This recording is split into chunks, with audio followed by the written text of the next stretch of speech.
Año 261 antes de nuestra era. La llanura de Kalinga, en la costa oriental del Indostán. El aire, denso y húmedo por la proximidad del océano, está impregnado de un pesado y dulzón olor a sangre y descomposición.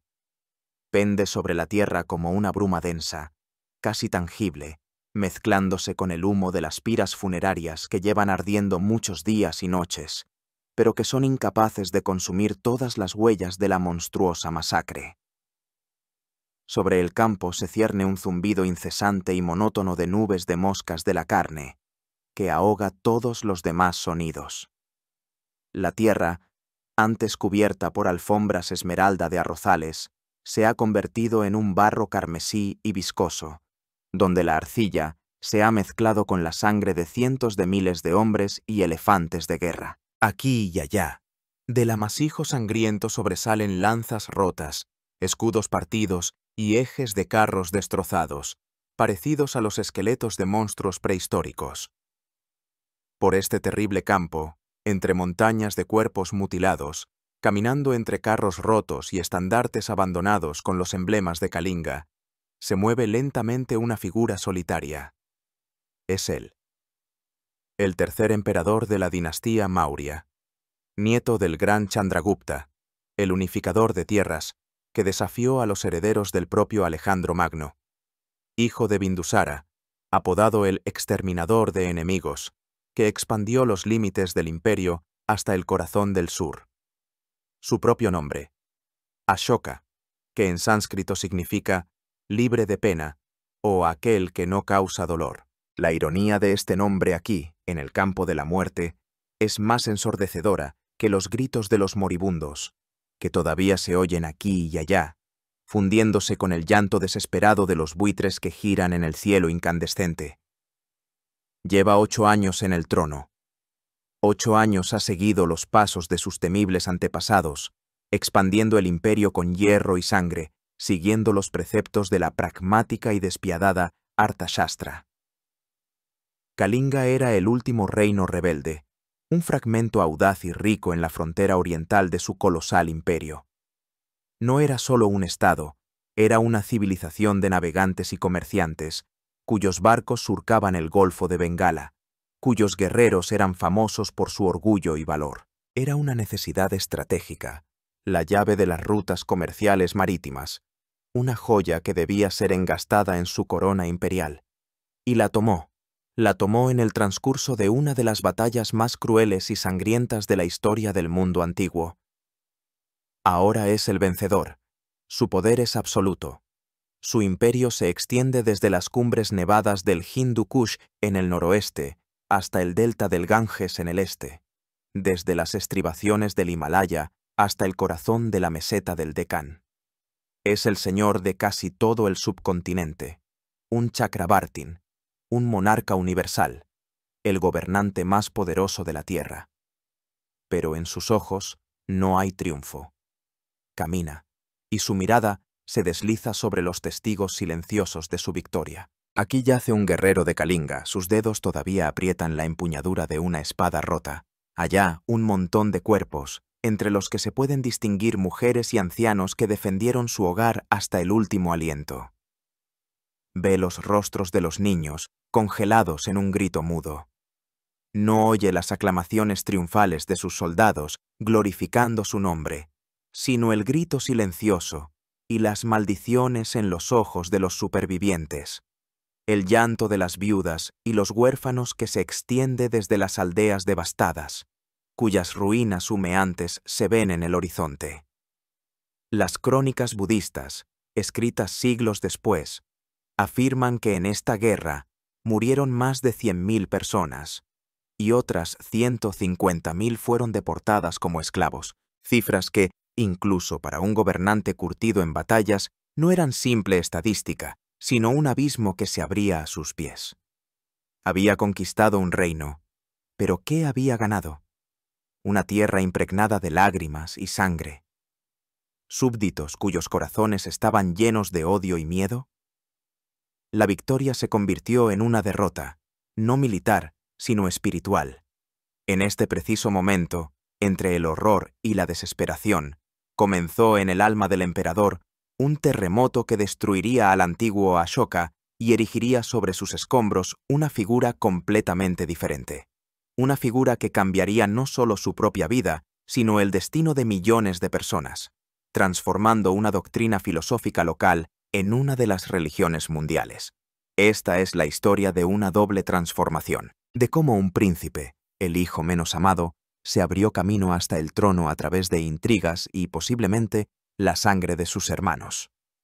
De cómo un conquistador despiadado, que llevó el arte de la guerra a una sangrienta perfección, se convirtió en el mayor defensor de la paz y la no violencia de la historia.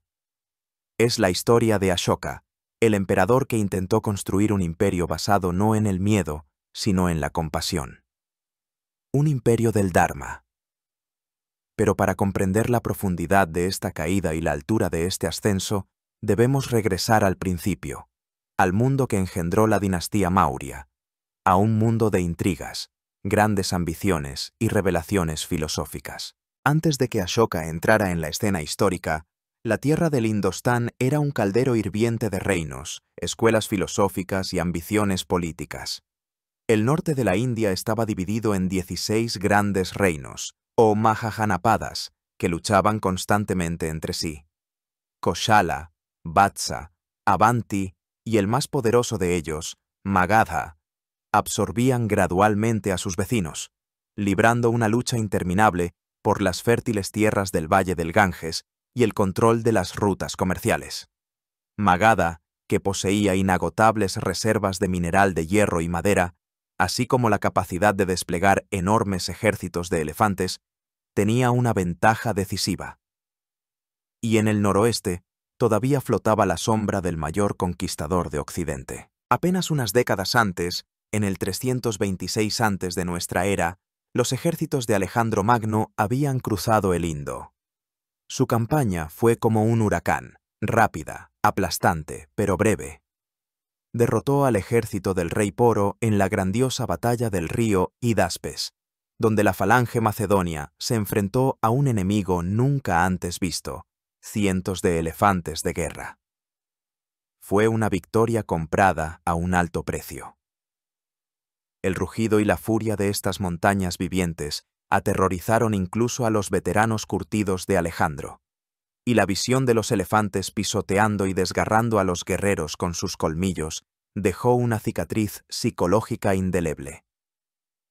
Los griegos quedaron impresionados no solo por el aspecto militar, sino también por la profundidad filosófica de la India. Se encontraron con asombro con los gimnosofistas, los sabios desnudos, ascetas que despreciaban los bienes materiales y demostraban una asombrosa fortaleza de espíritu. Este choque cultural, el asombro mutuo de dos grandes civilizaciones, dejó una huella en la memoria de ambas. Cansados por una campaña de muchos años y atemorizados por los rumores de ejércitos innumerables y miles de elefantes de guerra del reino de Nanda en el este, sus guerreros se negaron a seguir adelante.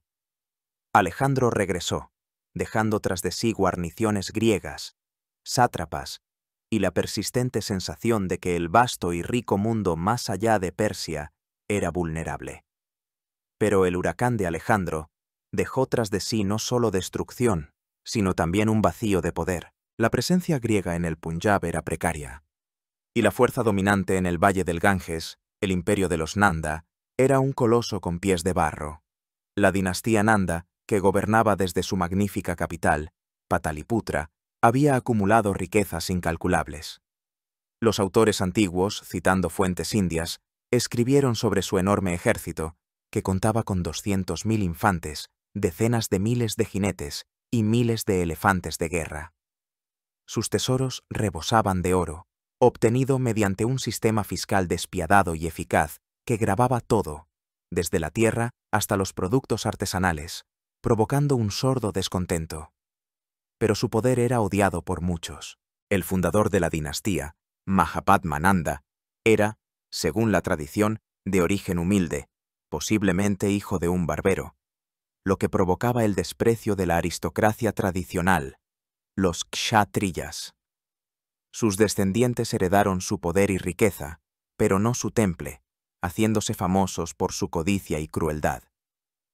Y mientras el último de los Nanda, Dhanananda, se deleitaba en su poder, en la sombra, en los márgenes de la vida política, maduraban las fuerzas destinadas a derrocarlo. Aquí, en la encrucijada de la historia y la leyenda, aparecen dos figuras, inseparablemente unidas, cuya asociación se convertiría en el fundamento del mayor imperio de la historia de la India. Y mientras las grandes potencias redibujaban el mapa del mundo, en una provincia tranquila, lejos del brillo de las capitales, crecía un niño destinado a llevar la corona imperial. Se llamaba Chandragupta. Pero el camino hacia las cimas del poder sería largo y espinoso, y su guía en este camino sería una de las mentes más brillantes y cínicas de su época.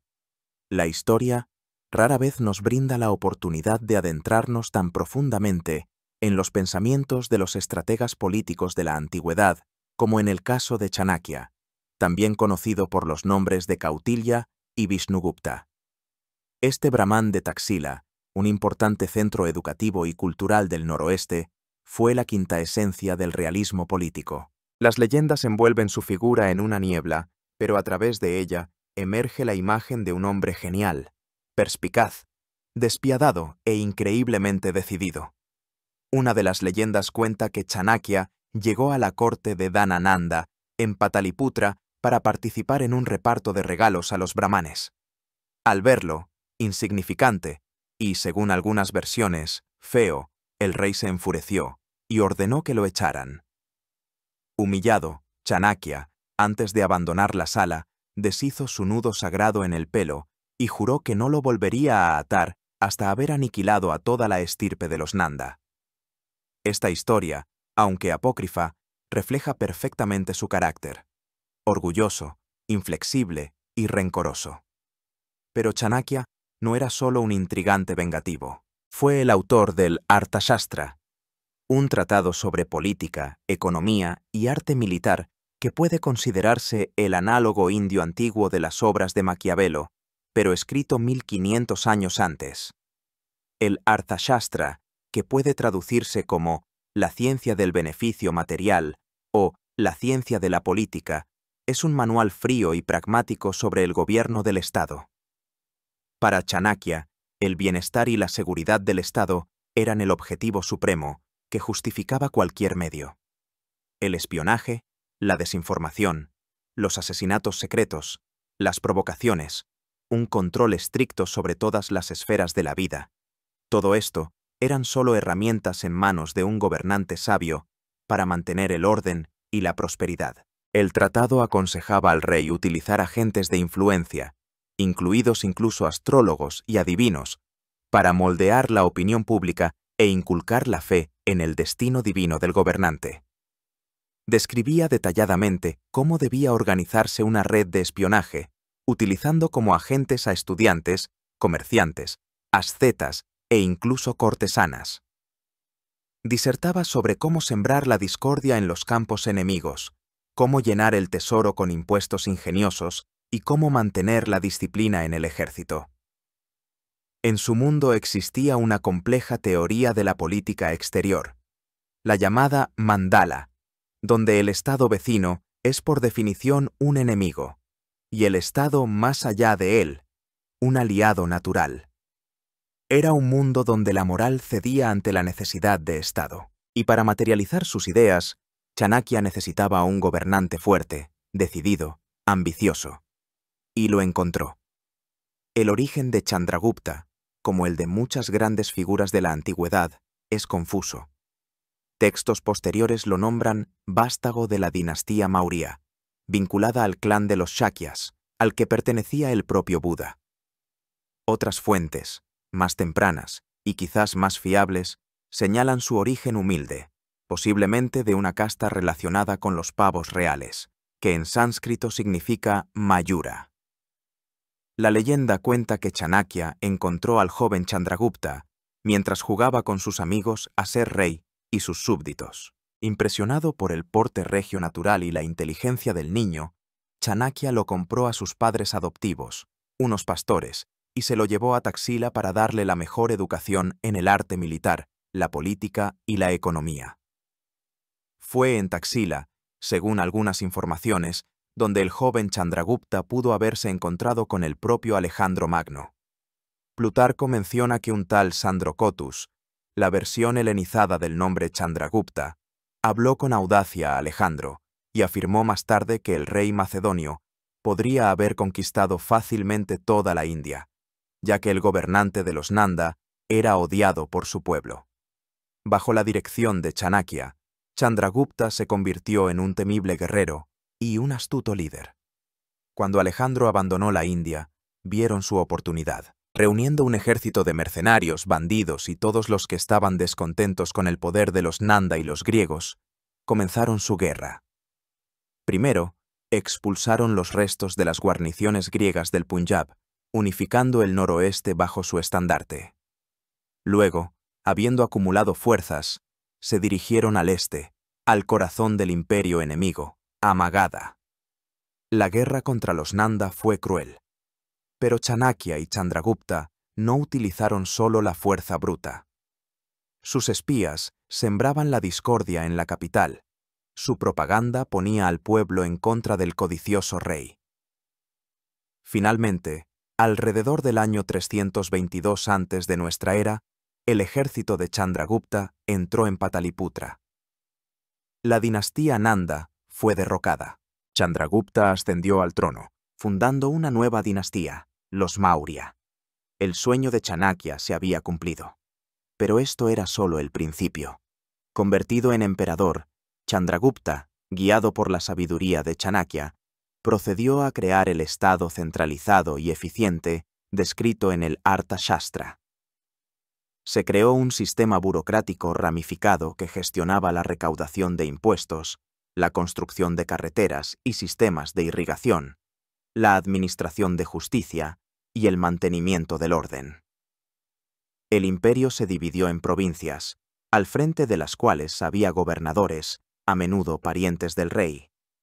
Se introdujo una moneda única, lo que fomentó el crecimiento económico. Un enorme ejército, que se convirtió en el más poderoso del subcontinente, era mantenido por el Estado. Según las estimaciones de los autores antiguos, contaba con más de 600.000 infantes, 30.000 jinetes y 9.000 elefantes de guerra, una fuerza capaz de aplastar a cualquier adversario. Pronto, el nuevo imperio tuvo que superar una prueba seria. Seleuco I Nicátor, uno de los diádocos, o herederos de Alejandro, que había fundado el imperio seleucida sobre los restos de las conquistas orientales del rey macedonio, decidió devolver la India al control helenístico. Alrededor del 305 antes de nuestra era, invadió el Punjab, pero no se encontró con principados dispersos, como Alejandro, sino con el imperio unificado y poderoso de los Maurya. Los detalles del conflicto son desconocidos, pero el resultado habla por sí mismo. Según el Tratado de Paz, Seleuco no solo renunció a sus pretensiones, sino que cedió a Chandragupta vastos territorios al oeste del Indo, incluyendo partes de los actuales Afganistán y Baluchistán. A cambio, Chandragupta le regaló 500 elefantes de guerra. Este regalo resultó decisivo, pues fueron precisamente estos elefantes los que jugaron un papel clave en la victoria de Seleuco sobre su rival, Antígono, en la batalla de Ipso, cambiando el equilibrio de poder en el mundo helenístico. La alianza se selló con un matrimonio dinástico. Probablemente una hija o pariente de Seleuco se convirtió en una de las esposas de Chandragupta. A la capital de los Maurya, Pataliputra, llegó un embajador griego llamado Megástenes.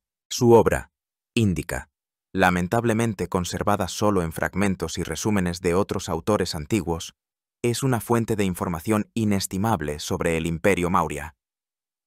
Megástenes describió con admiración Pataliputra como una de las ciudades más grandes del mundo, rodeada por una enorme muralla de madera con 570 torres y 64 puertas. Escribió sobre un complejo sistema administrativo, dividido en 6 comités de 5 personas cada uno, que gestionaban todo, desde la supervisión de la producción industrial y la artesanía hasta el cuidado de los extranjeros y el registro de nacimientos y defunciones. Describió la riqueza y la prosperidad del país, destacando la asombrosa honestidad de la gente, que apenas conocía el robo, y la ausencia de esclavitud en su sentido griego. También describió la vida del emperador, que vivía en un enorme y ricamente decorado palacio de madera y solo salía en público para impartir justicia, realizar sacrificios o cazar, siempre rodeado de una guardia armada compuesta por mujeres. Este detalle único, la guardia femenina, subrayaba la desconfianza del monarca hacia su entorno, lo que se correspondía perfectamente con la atmósfera paranoica prescrita en el Arthashastra. Se decía que el emperador nunca dormía en la misma habitación 2 noches seguidas, por temor a conspiraciones y asesinos. Chandragupta reinó durante unos 24 años. Su final, como su principio, está envuelto en leyendas. La tradición jainista afirma que al final de su vida abdicó en favor de su hijo Bindusara, se convirtió en seguidor del jainismo y se retiró al sur, a Shravanabelagola, donde terminó sus días en la ascesis, muriendo de inanición. Sea esto cierto o no, su legado era indiscutible. Del caos y la fragmentación, él, guiado por el genio de Chanakya, creó un imperio unificado, poderoso y próspero, sentando las bases sobre las cuales su nieto Ashoka construiría su estado único. Parecía que el mundo se había congelado en un frágil equilibrio, cimentado por la voluntad de hierro de los fundadores del imperio. Pero por debajo, maduraban fuerzas dispuestas a derribar este orden, y en el centro de este torbellino que se gestaba se encontraban los hijos del nuevo emperador, cada uno de los cuales se veía a sí mismo como heredero del gran trono. El heredero de Chandragupta fue su hijo Bindusara, quien reinó aproximadamente desde el 298 hasta el 272 antes de nuestra era. Se sabe considerablemente menos de su reinado que del de su padre y su hijo, por lo que a veces parece solo una sombra entre dos gigantes. Sin embargo, fue un digno sucesor. No solo conservó, sino que fortaleció el imperio heredado de su padre. Fuentes tamiles y el historiador tibetano Taranatha le atribuyen conquistas en la meseta del Deccan, expandiendo el imperio Maurya lejos hacia el sur, casi hasta el extremo del subcontinente. Su apodo, Amitragata, que en sánscrito significa exterminador de enemigos, habla por sí mismo. No fue un conservador, sino un continuador de la obra de su padre. Bindusara mantuvo relaciones diplomáticas con el mundo helenístico, heredadas de su padre. Él, a diferencia de su padre jainista, si creemos en la leyenda, patrocinó la escuela filosófica de los ajivikas, ascetas fatalistas, lo que demuestra su interés en cuestiones espirituales. Se conserva una historia sobre su correspondencia con el rey seleucida Antíoco I, en la que el gobernante indio pedía que le enviaran vino dulce, higos secos y un filósofo sofista griego. Antíoco, según se informa, envió el vino y los higos, pero se negó cortésmente a vender al filósofo, alegando que las leyes griegas lo prohibían. Esta anécdota, aunque pequeña, pinta un cuadro de un mundo en el que las culturas, a pesar de las enormes distancias, interactuaban activamente. Fue en este vasto, próspero e implacablemente eficiente imperio donde nació un príncipe destinado a cambiarlo hasta hacerlo irreconocible. El nieto de Chandragupta, el hijo de Bindusara, se llamaba Ashoka. Ashoka, nacido alrededor del 304 antes de nuestra era, no era el heredero obvio al trono, no era el hijo mayor. Las leyendas budistas, buscando resaltar su milagrosa transformación futura, pintan su juventud con tonos bastante sombríos. Su madre, Subhadrangi, o Dharma, era, según la tradición, hija de un brahmán pobre y ocupaba una posición baja en el harén real, repleto de esposas y concubinas. El propio Ashoka, según se dice, no destacaba por su belleza, y su piel era áspera, por lo que supuestamente no gozaba del afecto de su padre, Bindusara, quien prefería a su hijo mayor, Susima. Sin embargo, si Bindusara no le profesaba un afecto especial, no podía dejar de notar los talentos y ambiciones de su hijo. Ashoka era audaz, valiente y un hábil cazador, lo que, según se dice, despertaba la simpatía de su abuelo, el gran conquistador Chandragupta. Creció como un joven feroz, irascible y extremadamente capaz, que había absorbido el espíritu kshatriya de guerrero y gobernante. Estas cualidades no pasaron desapercibidas. Bindusara nombró al joven Ashoka gobernador, o virrey, de la importante provincia de Avanti, con capital en la próspera ciudad de Ujjain. No era solo un cargo honorífico, sino una prueba seria y una escuela de gobierno. Ujjain no era solo una ciudad, era una de las mayores metrópolis de la antigua India, un gran centro comercial y cultural situado en la encrucijada de las rutas que conectaban el norte de la India con los puertos de la costa occidental y las regiones del sur. Gobernando Avanti, Ashoka demostró sus extraordinarias capacidades administrativas y militares. Fue aquí, en Ujjain, donde conoció a su primera esposa, Devi, o Bedisa Mahadevi. No era una princesa, sino la hija de un rico comerciante de la cercana ciudad de Vidisha y, lo que es importante, profesaba el budismo. Este matrimonio fue, probablemente, por amor, y fue precisamente Devi quien se convirtió en la madre de sus primeros hijos, su hijo Mahinda y su hija Sangamita.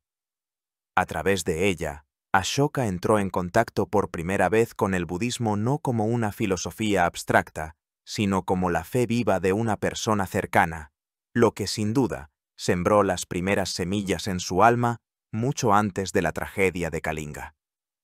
Mientras tanto, en otra parte del imperio, en Taxila, estalló una gran rebelión. Taxila, antiguo centro de erudición y puerta de entrada a Asia Central, era una provincia inquieta.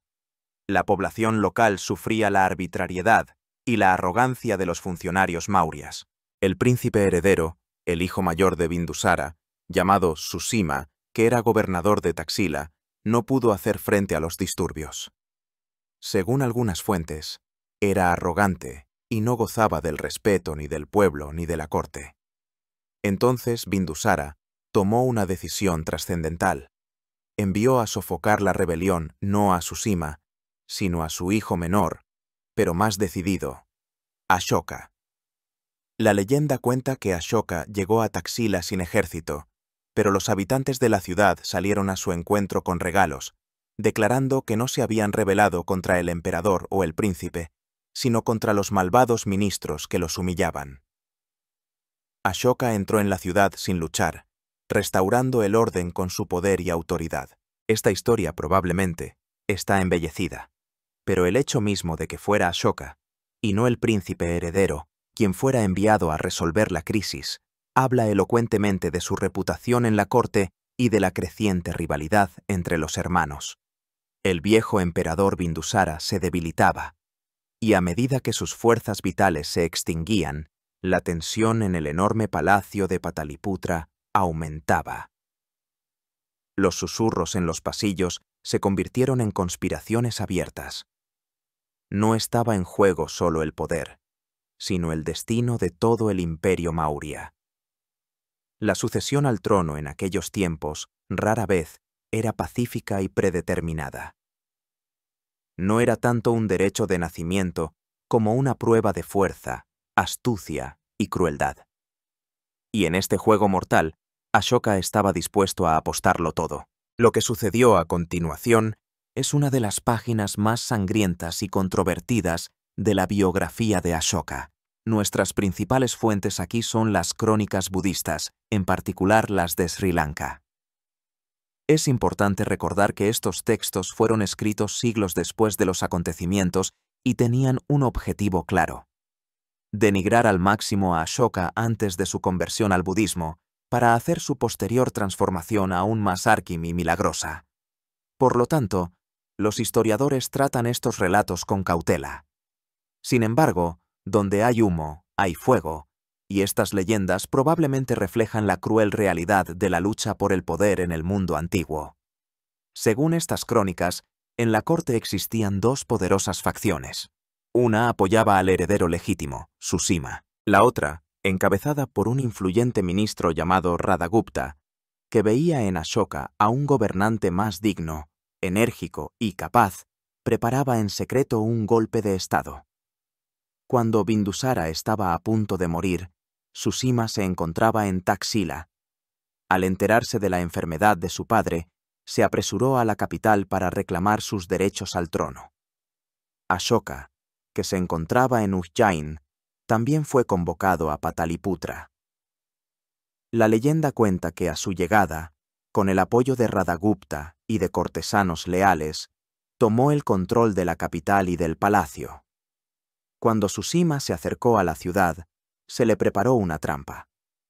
En la puerta se cavó un foso, lleno de carbones ardientes y cubierto por encima. Susima, sin sospechar el engaño, cayó en la trampa de fuego y murió. Pero el derramamiento de sangre no terminó ahí. Las crónicas cingalesas Dipavamsa y Mahavamsa afirman que Ashoka, para asegurar su trono de cualquier posible pretendiente, organizó una masacre monstruosa. Supuestamente mató a todos sus hermanos, 99 en número, perdonando solo a uno, su hermano de sangre llamado Tisa. Fue por esta increíble crueldad por lo que recibió su primer y temible apodo, Chanda Ashoka, o Ashoka el Cruel. Los historiadores modernos dudan de la veracidad literal de esta historia.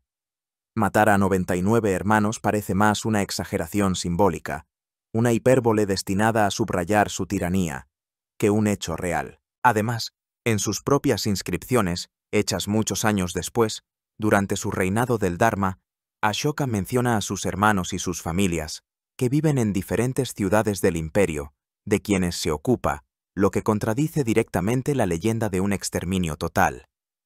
Sin embargo, es prácticamente indudable que la llegada de Ashoka al poder fue el resultado de una lucha cruel. Una confirmación de esto puede ser un hecho curioso. Entre el momento de su ascenso al trono, alrededor del 272 o 273 antes de nuestra era, y su coronación oficial, o Abhisheka, alrededor del 268 o 269 antes de nuestra era, pasaron unos 4 años. Este lapso de 4 años es un fenómeno extremadamente inusual. La mayoría de los historiadores coinciden en que estos años fueron empleados por Ashoka en sofocar la resistencia, eliminar a sus rivales y consolidar definitivamente su poder único sobre el vasto imperio. No fue solo una intriga palaciega, sino, muy probablemente, una guerra civil a gran escala, durante la cual estallaron motines en todo el país, levantados por los partidarios de sus hermanos asesinados, mientras que los gobernadores y generales leales a ellos se negaban a jurar lealtad al usurpador. Ashoka tuvo que demostrar por la fuerza su derecho al trono que había tomado, llevando a cabo expediciones punitivas y ejecutando sin piedad a todos los disidentes. Así, Ashoka ascendió al trono no como un filósofo pacífico, sino como un gobernante pragmático y cruel, curtido en intrigas y, posiblemente, en una guerra fratricida. Heredó de su padre y su abuelo no solo un imperio, sino también los métodos para gobernarlo, basados en los principios del Arthashastra, donde el fin justifica los medios. Y los primeros años de su reinado se correspondieron plenamente con esta reputación. El mundo aún no sabía que bajo la máscara de Ashoka, el cruel se ocultaba un hombre capaz del más profundo arrepentimiento. Pero para ese arrepentimiento faltaban años que debían ser bañados en sangre. Una vez consolidado en el trono, bañado en sangre, el mundo finalmente vio el verdadero rostro del nuevo emperador, y su nombre, Ashoka, libre de pena, sonó como una burla siniestra, pues en los primeros años de su reinado solo trajo dolor y miedo a todos los que se atrevieron a interponerse en su camino. La era de Chanda Ashoka, Ashoka el Cruel, había comenzado. Gobernó con mano de hierro, continuando la política expansionista de sus antepasados. El imperio era su pasión, su expansión y fortalecimiento, su principal objetivo. Cualquier desobediencia, cualquier indicio de separatismo en las provincias lejanas era reprimido con una crueldad despiadada. El ejército, un mecanismo bien engrasado de asesinato y sumisión, era su principal instrumento. La ramificada red de espías, creada ya en tiempos de Chandragupta y Chanakya, impregnaba todas las capas de la sociedad, informando a Pataliputra de cada palabra imprudente, de cada mirada de descontento. Era el monarca cautiliano perfecto, para quien el Estado era un organismo vivo y él, su cerebro, exigiendo un control total sobre cada célula. Su harén, según las leyendas, estaba lleno de cientos de mujeres, y supuestamente, en un ataque de ira, ordenó ejecutar a muchas de ellas por haberse burlado de su apariencia.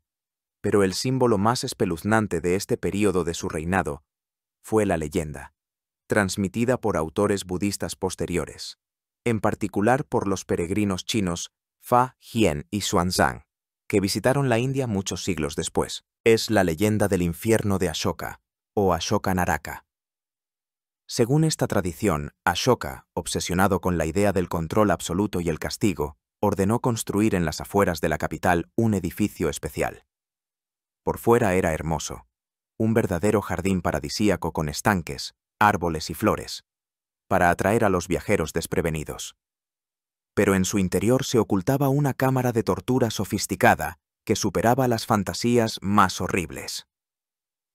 Este infierno en la tierra estaba dirigido por un hombre llamado Yirika, un verdugo cruel e implacable, a quien Ashoka le dio la orden de que cualquiera que entrara por esas puertas, ya fuera hombre, mujer o niño, no debía salir de allí con vida. Las leyendas describen con detalle los horrores de este lugar: calderos con aceite hirviendo, planchas de hierro al rojo vivo, instrumentos para triturar huesos y desollar la piel. Era un lugar donde la justicia se sustituía por el sadismo, y el poder mostraba su lado más oscuro. Un día, como narra la leyenda, un piadoso monje budista llamado Samudra entró accidentalmente en este jardín paradisíaco. Cuando el verdugo Girika lo apresó y se dispuso a arrojarlo al caldero, el monje solo pidió una cosa: que le diera tiempo para una breve meditación.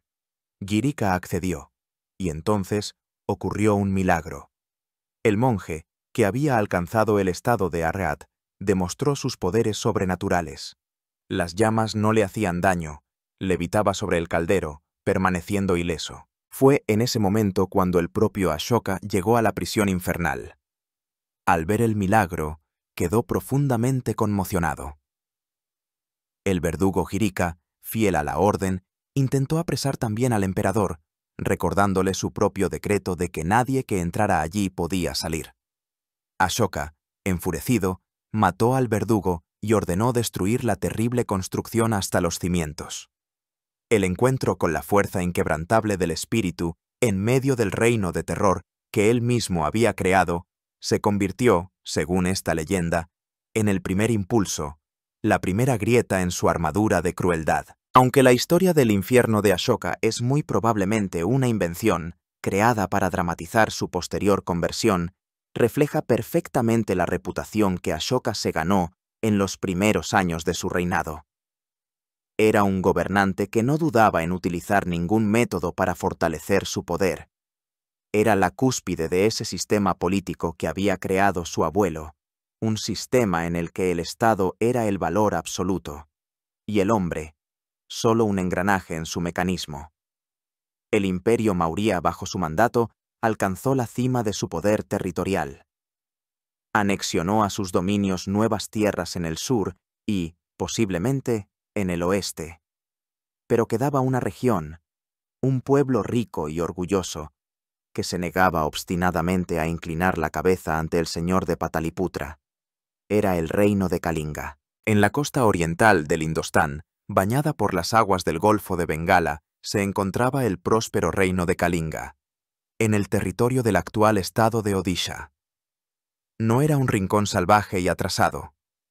Kalinga era un estado con una historia antigua, una cultura desarrollada, un ejército fuerte y, lo más importante, una economía próspera, ya que a través de sus puertos se desarrollaba un animado comercio marítimo con el sudeste asiático y Ceilán. Controlaba las rutas terrestres y marítimas entre el valle del Ganges y las regiones del sur. Es posible que en Kalinga se conservaran formas de gobierno republicanas u oligárquicas, lo que constituía un desafío ideológico a la monarquía absoluta de los Maurya. Para el ambicioso y metódico emperador Ashoka, la independencia de Kalinga no era simplemente un molesto obstáculo, era un desafío estratégico. Una Kalinga independiente rompía la integridad de su imperio, creaba una amenaza para sus intereses comerciales, podía servir de refugio para disidentes políticos y de potencial aliado para sus enemigos. Anteriormente, Kalinga había formado parte del imperio de los Nanda, pero tras su caída logró defender su independencia. Ahora los Maurya venían a reclamar lo que consideraban suyo por derecho. En el 261 antes de nuestra era, en el 8º año de su reinado, Ashoka movilizó contra Kalinga todo el poder de su maquinaria militar imperial. No fue un conflicto fronterizo ordinario, fue una invasión a gran escala, cuyo objetivo era la sumisión total y definitiva del reino rebelde.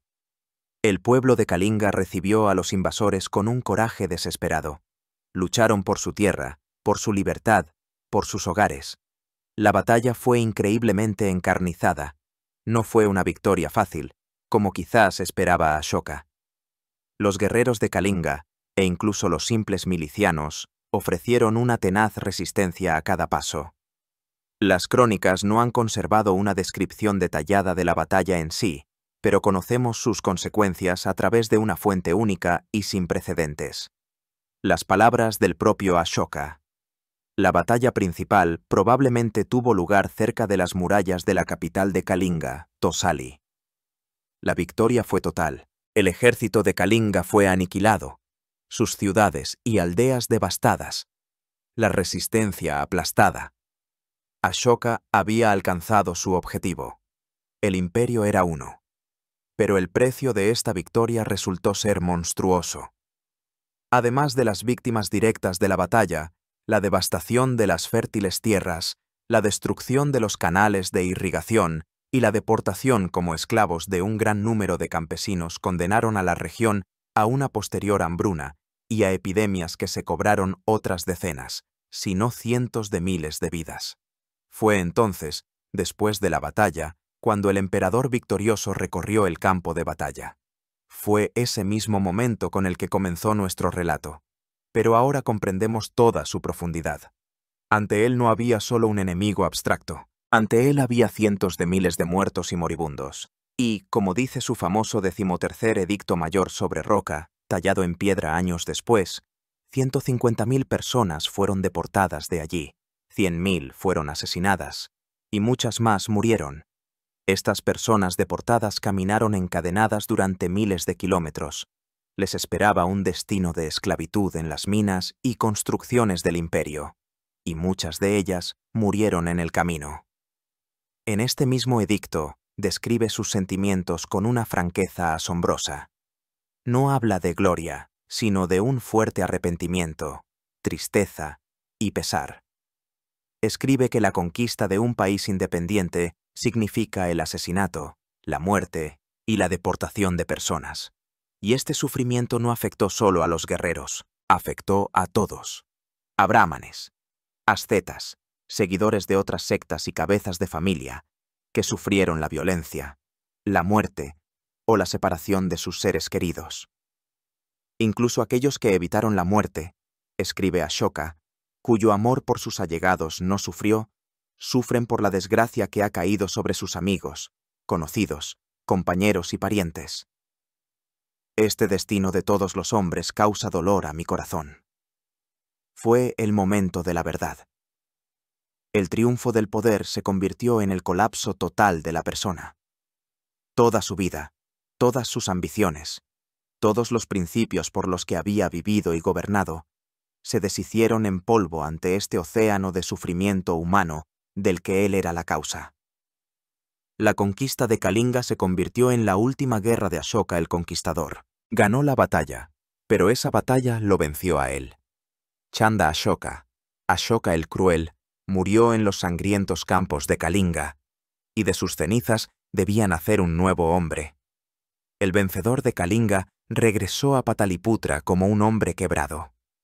La grandeza de su imperio le parecía ahora construida sobre el dolor y las lágrimas, y el manto imperial, impregnado de la sangre de inocentes. El vacío espiritual que se había formado en su alma era inmenso. Buscaba respuestas, buscaba un camino que pudiera reconciliarlo consigo mismo y con el mundo que tan cruelmente había sometido. Y en este vacío, las semillas de una nueva doctrina encontraron el suelo más fértil. En aquella época, la India era un verdadero laboratorio de búsquedas espirituales. Junto con el brahmanismo tradicional, con sus complejos rituales y su rígido sistema de castas, existían numerosas enseñanzas llamadas shramánicas. El jainismo con su estricta ahimsa, el ajivika con su doctrina del fatalismo y, por supuesto, el budismo.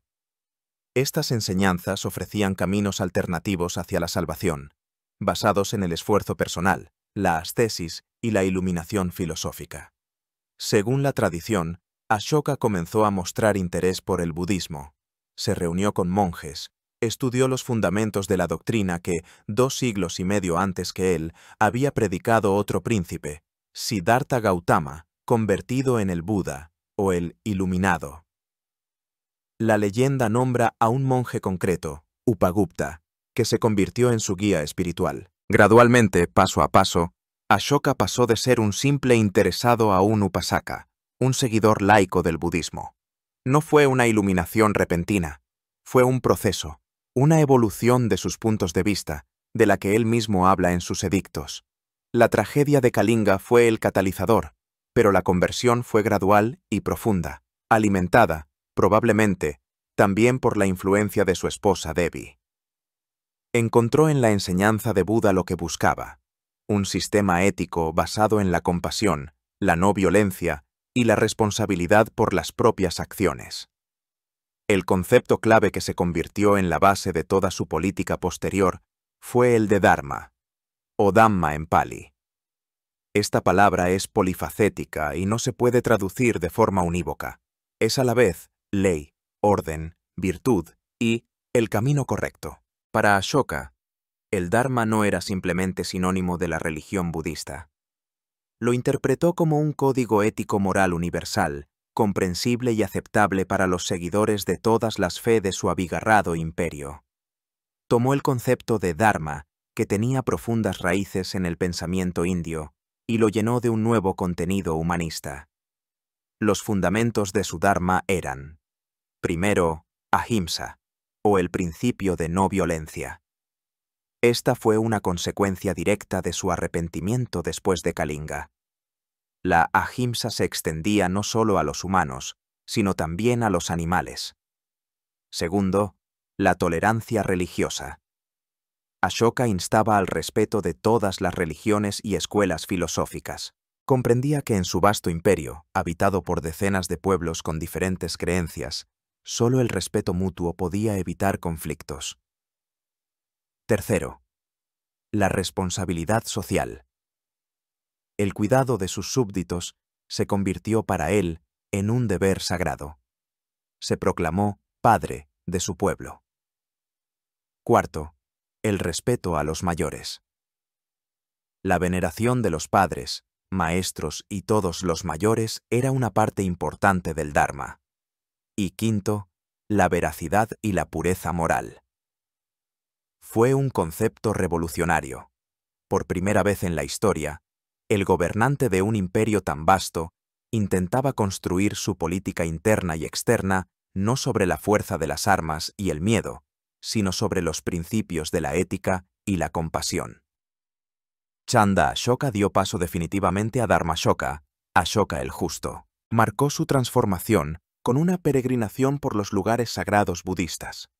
En lugar de las tradicionales salidas reales para la caza y el entretenimiento, realizó peregrinaciones del Dharma, o Dhamma Yatras.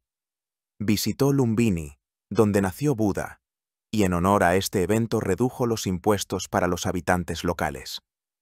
Estuvo en Bodh Gaya, donde aquel alcanzó la iluminación, en Sarnath, donde se pronunció el primer sermón, y en Kushinagar, el lugar de su paso al parinirvana. En estos lugares erigió columnas y estupas conmemorativas, rezó y repartió dones. Pero Ashoka no era solo un peregrino devoto. Seguía siendo un emperador, pragmático y activo. Y decidió convertir su nueva fe en una política estatal eficaz, necesitaba una forma de transmitir sus ideas a cada rincón de su vasto imperio, y la encontró. ¿Cómo puede un emperador hablar a su pueblo a través de los siglos? ¿Cómo transmitir su voluntad no solo a la nobleza de la capital, sino también al simple campesino de una remota periferia, al comerciante de una ciudad portuaria, al montañés de un valle inaccesible?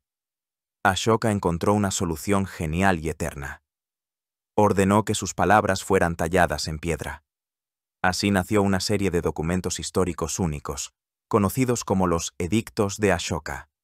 Son más de 30 inscripciones, dispersas por todo el subcontinente indio, desde Afganistán en el oeste hasta Andhra Pradesh en el sur. Fueron talladas en enormes rocas, edictos mayores y menores sobre roca, y en columnas de arenisca especialmente erigidas y pulidas hasta obtener un brillo de espejo. Edictos sobre pilar. La creación de estos monumentos requirió recursos colosales. Enormes bloques de arenisca se extraían de las canteras cerca de Chunar, eran trabajados por hábiles artesanos y luego transportados a cientos e incluso miles de kilómetros hasta su lugar de instalación. Fue una operación logística de enorme complejidad. Se colocaron a lo largo de las principales rutas comerciales, en las grandes ciudades y cerca de las fronteras del imperio, para que pudieran ser vistos y leídos o escuchados en la lectura de los alfabetizados por el mayor número posible de personas. Estos edictos no son decretos secos, ni informes jactanciosos de victorias, como los de muchos otros gobernantes de la antigüedad. Son una combinación única de manifiesto real, sermón moral y confesión personal.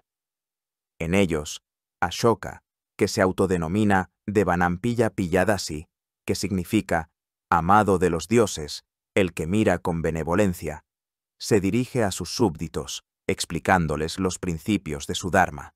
Las inscripciones se hicieron en diferentes idiomas y dialectos para que fueran comprensibles para la población local.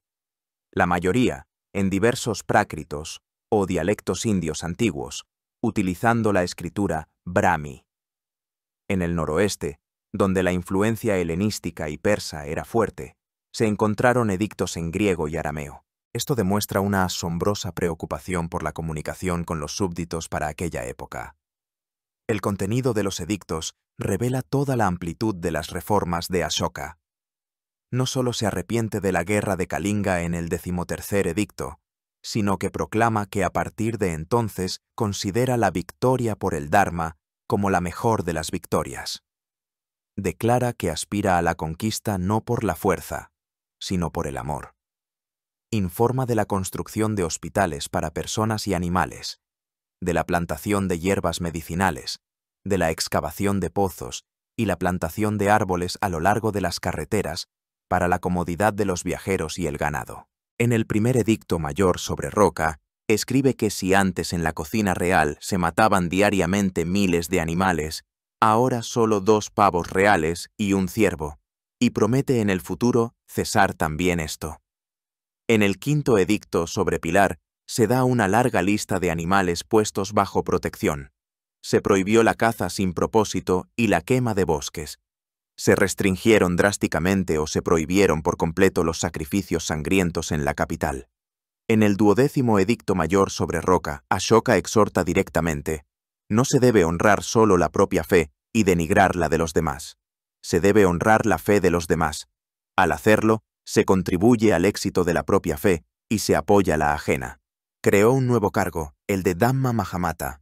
Eran funcionarios especiales cuyas obligaciones incluían viajar por el imperio, supervisar el cumplimiento de las leyes del Dharma, proteger a la gente de la injusticia y difundir los principios morales entre todas las capas de la población, incluidos los habitantes del harén real. Ashoka exigía a sus jueces imparcialidad y misericordia. Introdujo una moratoria de 3 días para los condenados a muerte, para que sus familiares pudieran apelar la sentencia o para que el condenado pudiera prepararse para la muerte. La culminación de este legado de piedra son las famosas columnas de Ashoka.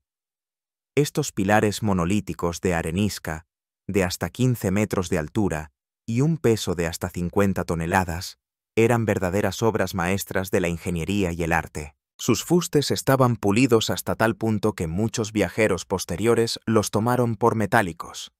Cada columna estaba coronada por un capitel en forma de loto invertido, sobre el cual se encontraba un grupo escultórico, la mayoría de las veces representando leones, pero también un elefante, un toro o un caballo, animales asociados con la leyenda de Buda.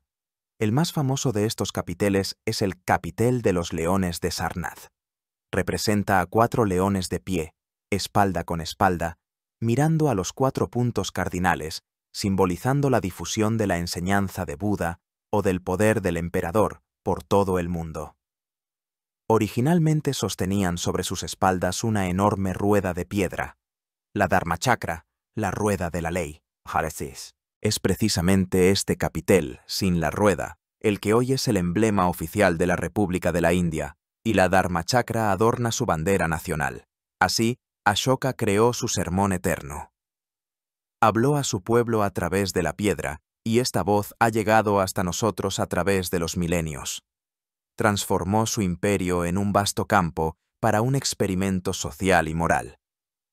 Pero sus ambiciones se extendían mucho más allá de las fronteras de la India. El emperador que había renunciado a las conquistas militares no renunció a las conquistas en absoluto. Simplemente cambió de arma. La espada fue reemplazada por la palabra, y el objetivo ya no era la tierra, sino los corazones y las mentes de los hombres. Ashoka se propuso convertir el Dharma en un fenómeno mundial y el budismo, de una religión india local, en una doctrina global. Su política exterior se convirtió en la continuación de su misión interna. Pero antes de llevar la enseñanza al exterior, era necesario poner orden en el interior. Para entonces, la comunidad budista, o sangha, ya no era una unidad. Diferentes escuelas interpretaban de manera diferente las palabras de Buda, lo que conducía a disputas y desacuerdos. Además, el generoso patrocinio del emperador atrajo a la sangha a muchas personas indignas, que tomaban los hábitos monásticos por motivos egoístas, esperando una vida fácil a expensas del tesoro. Para purificar la sangha y afirmar la doctrina ortodoxa, alrededor del 250 antes de nuestra era, Ashoka convocó en Pataliputra el tercer concilio budista. Bajo la presidencia del respetado monje Moggaliputta Tissa, en el concilio, en el que participaron miles de monjes, se condenaron las opiniones heréticas y se codificó el canon de los textos sagrados, conocido como el Tripitaka, que significa las 3 cestas de la enseñanza. La escuela Theravada, o la doctrina de los ancianos, fue reconocida como la más ortodoxa. Fue precisamente después de este concilio cuando comenzó la actividad misionera más grande de la historia del mundo antiguo. Ashoka envió embajadores del Dharma a los rincones más diversos del mundo que conocía. En sus edictos, enumera con orgullo a los gobernantes a los que envió sus misiones. Esta lista es asombrosa. Son los reyes helenísticos de Occidente, Antíoco II Teos del Imperio Seleucida en Siria y Persia, Ptolomeo II Filadelfo de Egipto, Antígono Gónatas de Macedonia, Magas de Cirene en la actual Libia y Alejandro de Epiro en el oeste de Grecia. Uno solo puede imaginar los diálogos que podrían haber tenido lugar en las cortes de Alejandría o Antioquía, donde los monjes budistas exponían la doctrina del karma y la reencarnación a los filósofos estoicos y epicúreos. No sabemos cuán exitosas fueron estas misiones en Occidente. Probablemente, el mundo griego, con su propia y rica tradición filosófica, no estaba preparado para aceptar masivamente una doctrina india. Sin embargo, el mero hecho de estas embajadas atestigua la increíble amplitud de miras de Ashoka y sus ambiciones globales. Se veía a sí mismo no solo como un rey indio, sino como un líder mundial que llevaba la luz del Dharma a toda la humanidad. Quizás algunas ideas se filtraron a Occidente, influyendo en ciertas corrientes filosóficas, pero esto queda en el ámbito de las conjeturas. Mucho más exitosas fueron las misiones al sur y al este. La misión más famosa e importante fue enviada a la isla de Lanka, Ceilán, la actual Sri Lanka, y la encabezaron, según la tradición, los propios hijos del emperador, el monje Mahinda y la monja Sanghamitta. Mahinda llegó a Ceilán y convirtió al budismo al rey local, Devanampiya Tissa, quien en señal de respeto a Ashoka incluso adoptó su título de amado de los dioses. El budismo se extendió rápidamente por la isla y Ceilán se convirtió durante muchos siglos en un bastión de la enseñanza Theravada, conservando los textos canónicos en lengua pali. Más tarde, también llegó a la isla Sanghamitta. Trajo consigo un esqueje del sagrado árbol Bodhi, el mismo árbol bajo el cual Buda alcanzó la iluminación. Este esqueje fue plantado en la capital, Anuradhapura, y, según la tradición, su descendiente crece allí hasta el día de hoy, siendo una de las principales reliquias del mundo budista. También se enviaron misioneros a Suvarnabhumi, la Tierra de Oro, como se llamaba en la antigua India a la región del sudeste asiático, las actuales Birmania y Tailandia. Fueron estas misiones las que sentaron las bases para el futuro florecimiento del budismo en esta región. Además, trajeron consigo no solo la religión, sino también el modelo ashokano de gobierno justo. El ideal del rey Dhamaraja, que gobierna no por la fuerza, sino por la justicia y se preocupa por el bienestar de todos los seres vivos, se convirtió durante muchos siglos en un modelo a seguir para los monarcas de Tailandia, Camboya y otros países de la región. Así, Ashoka, sin haber realizado una sola campaña militar después de Kalinga, expandió su imperio del Dharma mucho más allá de las fronteras políticas de su estado. Se convirtió en el primer gobernante de la historia en utilizar sistemática y deliberadamente el poder blando, la influencia cultural e ideológica, como principal instrumento de la política internacional. Transformó el budismo de una de las muchas doctrinas indias en una religión con ambiciones mundiales, y es en gran medida a sus esfuerzos a lo que el budismo debe su estatus como una de las grandes religiones de la humanidad. Incluso las épocas más grandiosas llegan a su fin. Incluso los imperios más sólidos, construidos sobre los ideales más nobles, están sujetos al curso inexorable del tiempo. Los últimos años del reinado de Ashoka estuvieron ensombrecidos por dificultades y, quizás, decepción. Su gran experimento moral se enfrentó a la dura realidad de la naturaleza humana y las intrigas políticas. Existen varias teorías que explican el rápido declive del imperio después de su muerte. En primer lugar, los enormes gastos en la construcción de estupas, monasterios, hospitales y en el generoso apoyo a la sangha budista probablemente agotaron el tesoro estatal. Las leyendas cuentan que al final de su vida, los ministros de Ashoka intentaron limitar sus donaciones, temiendo la bancarrota del Estado. En segundo lugar, su política de no violencia podría haber llevado a un debilitamiento del espíritu de lucha del ejército, que durante siglos había sido la columna vertebral del Estado. La ausencia de guerras y campañas de conquista privó a la aristocracia kshatriya de su función principal y fuente de ingresos. En tercer lugar, y quizás este sea un factor clave, la creciente oposición brahmánica. La casta sacerdotal brahmánica, cuya influencia e ingresos se vieron afectados por la prohibición de muchos rituales y sacrificios sangrientos, así como por el ascenso de una nueva ideología no ortodoxa, guardaba rencor.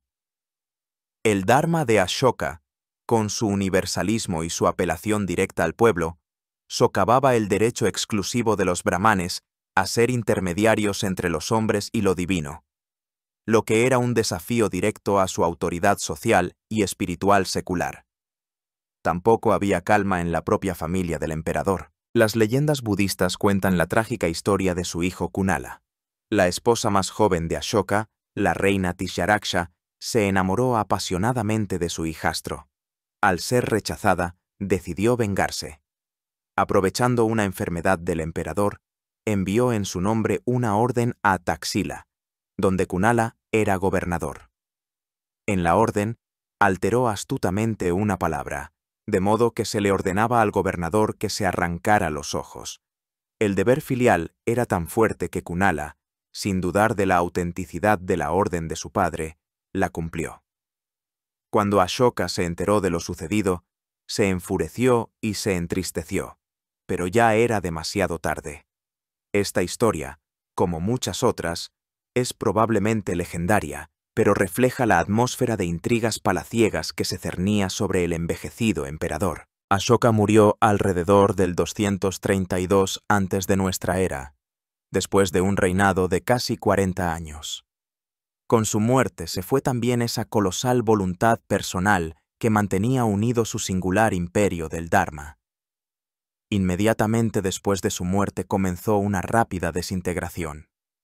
Sus sucesores, probablemente sus nietos, como Dasharatha y Samprati, se repartieron el imperio. El poder central se debilitó. Los gobernadores de las provincias lejanas comenzaron a declarar su independencia. El último emperador de la dinastía Maurya fue Brihadratha. Alrededor del 185 antes de nuestra era, menos de 50 años después de la muerte del gran Ashoka, fue asesinado. Ironías del destino. Lo mató su propio comandante en jefe, un brahmán llamado Pushyamitra Shunga, durante una revista militar, ante los ojos de todo el ejército. Pushyamitra fundó una nueva dinastía, los Shunga, y, según algunas fuentes, reanudó los rituales brahmánicos e inició persecuciones contra los budistas, intentando destruir el legado de Ashoka. En el noroeste, nuevas oleadas de conquistadores se vertieron en una India debilitada, los greco-bactrianos, y luego los sakas y los kushanas. El mayor imperio de la historia de la antigua India, construido por 3 generaciones de gobernantes excepcionales, dejó de existir. El nombre de Ashoka se sumió en la oscuridad. Para la India llegaron nuevos tiempos, una época de fragmentación, nuevas dinastías y nuevas religiones. El gran emperador pacifista fue casi olvidado. Se convirtió solo en un personaje legendario en los textos budistas, un rey justo, de cuentos de hadas.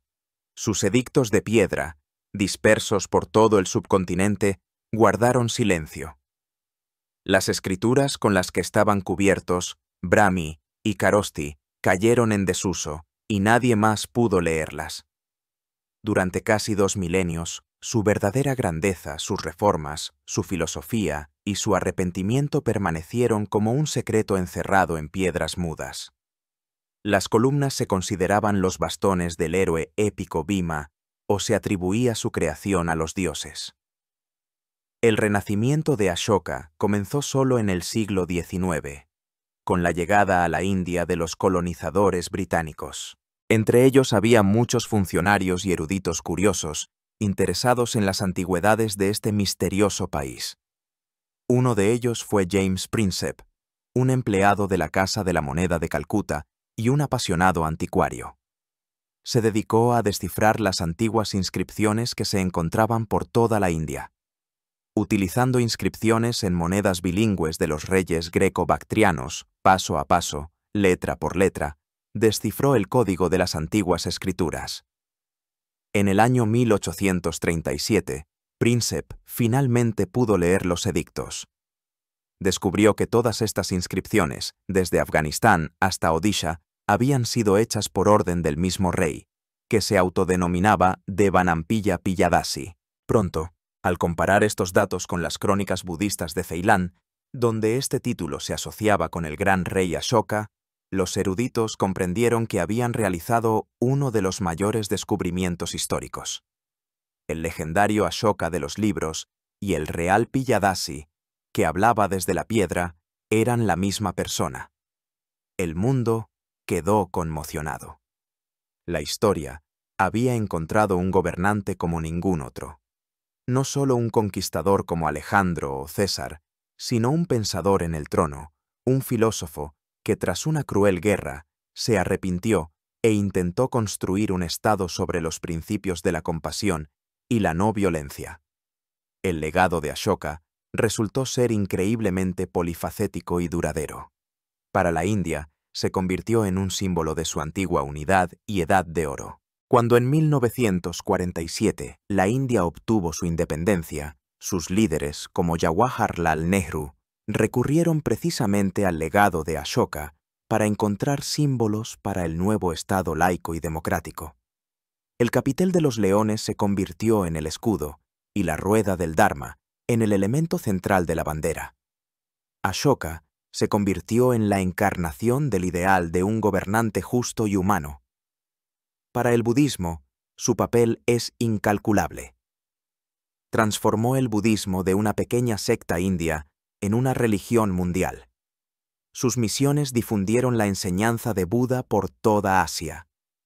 Sin Ashoka, el budismo podría haber seguido siendo una de las muchas corrientes filosóficas perdidas en la historia. Para todo el mundo, Ashoka se convirtió en un ejemplo eterno de la transformación de la personalidad, una prueba de que incluso el gobernante más cruel es capaz de arrepentirse y cambiar. Su concepto de un Estado basado en la ética, la tolerancia religiosa y el cuidado de los súbditos se adelantó milenios a su tiempo. Fue el primero en proclamar a nivel estatal los derechos no solo de los hombres, sino también de los animales.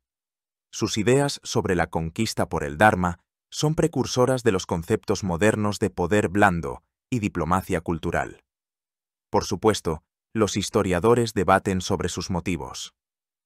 ¿Fue un converso sincero, conmocionado por los horrores de la guerra? ¿O fue un político genial y cínico que comprendió que en su imperio mosaico, lleno de diferentes pueblos y creencias, la ideología del Dharma, que predicaba la unidad y la tolerancia, era un instrumento de gobierno más eficaz que la fuerza bruta? Quizás la verdad, como suele ocurrir, se encuentra en algún punto intermedio. Ashoka fue tanto un hombre profundamente religioso como un emperador pragmático. En él convivían el idealista y el realista.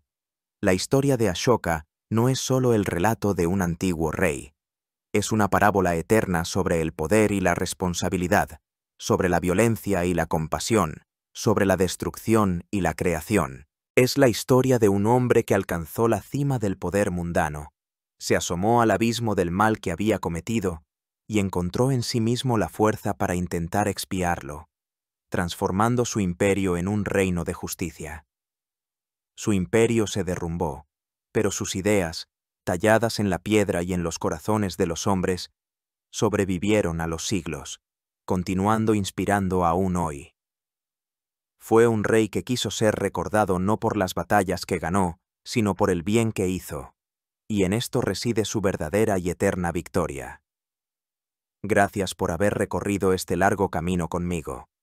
Si les gustó esta inmersión en la historia, suscríbanse a nuestro canal, denle me gusta y compartan sus pensamientos en los comentarios. Nos esperan muchas más historias asombrosas.